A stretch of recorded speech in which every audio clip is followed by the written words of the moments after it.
Shalom, selamat pagi Bapak Ibu yang dikasih Tuhan, apa kabarnya? Kiranya pagi ini dimulai dengan keyakinan bahwa kasih Allah yang memelihara, mencukupkan dan menopang hari ini. Amin Bapak Ibu. Bapak Ibu yang dikasih Tuhan, beberapa waktu yang lalu saya melihat sebuah postingan orang tua yang merekam anak-anak mereka untuk memasuki tahap pertama dunia pendidikan. Segera saya teringat kepada Kaleb kecil.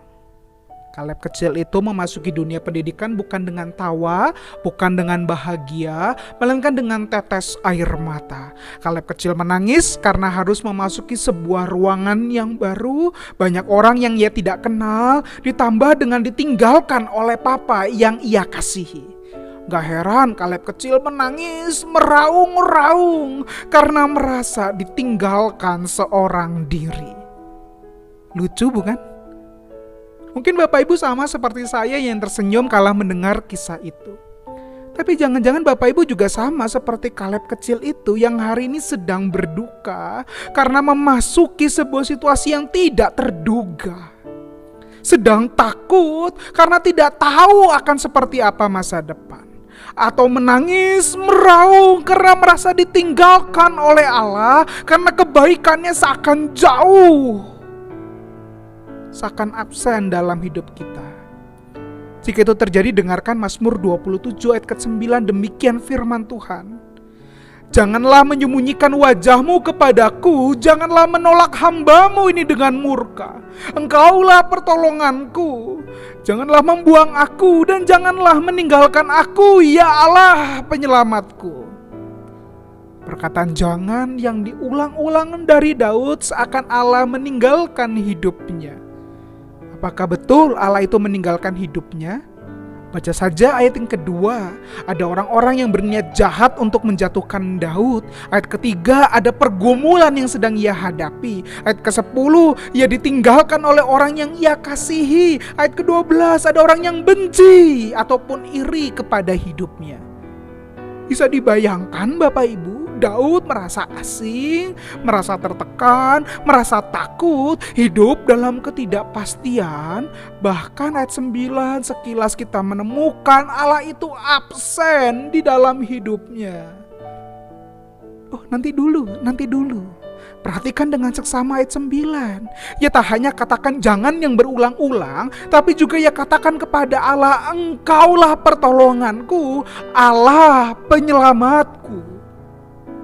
Sebuah gelar yang diberikannya bukan karena lip service, bukan karena kebiasaan, bukan karena sedang memuji untuk mendapatkan sesuatu, tapi sebuah ungkapan bahwa Engkaulah pertolonganku, Allah penyelamatku adalah sebuah gelar yang diberikan karena ia sendiri pernah merasakan pertolongan Allah tepat pada waktunya. Ia pernah merasakan bagaimana Allah menyelamatkan dalam situasi hidup dan mati. Dan sekali lagi, di hadapan Allah ia serukan, Engkaulah pertolonganku, Allah penyelamatku, untuk mengarahkan hati, mengarahkan pikiran hanya kepada Allah. Ayat 9 bukan menyatakan Allah yang absen, tapi jadi bukti iman yang tak digantung kepada situasi, tetapi kepada pribadi yang tak pernah berubah.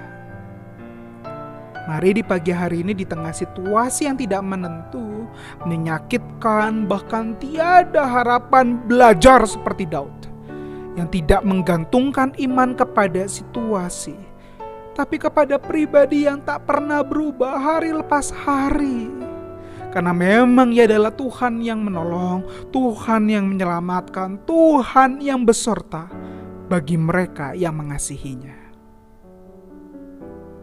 Mari kita mau berdoa, meminta Tuhan untuk mengarahkan hati, mengingat kembali bagaimana Tuhan menolong, Tuhan menyelamatkan, bahkan menjadi kekuatan bagi kita menjalani hari ini. Mari kita berdoa secara pribadi di hadapan Tuhan.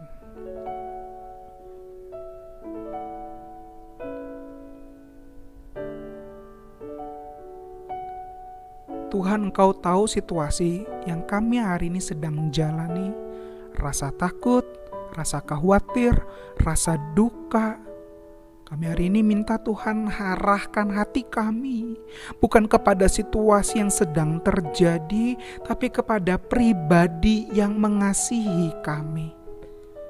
Tolong sertai hari ini Tuhan, berikan kami kekuatan, berikan kami pengharapan, bahkan kepuasan. Karena kami percaya Engkau adalah Allah yang menolong, Allah yang menyelamatkan tepat pada waktunya.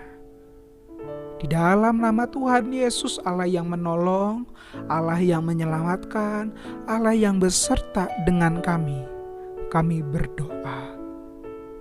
Amin. Selamat menjalani hari ini dengan keyakinan. Ada Allah yang menolong, Allah yang menyelamatkan, Allah yang beserta dengan kehidupan kita. Soli Deo, Gloria.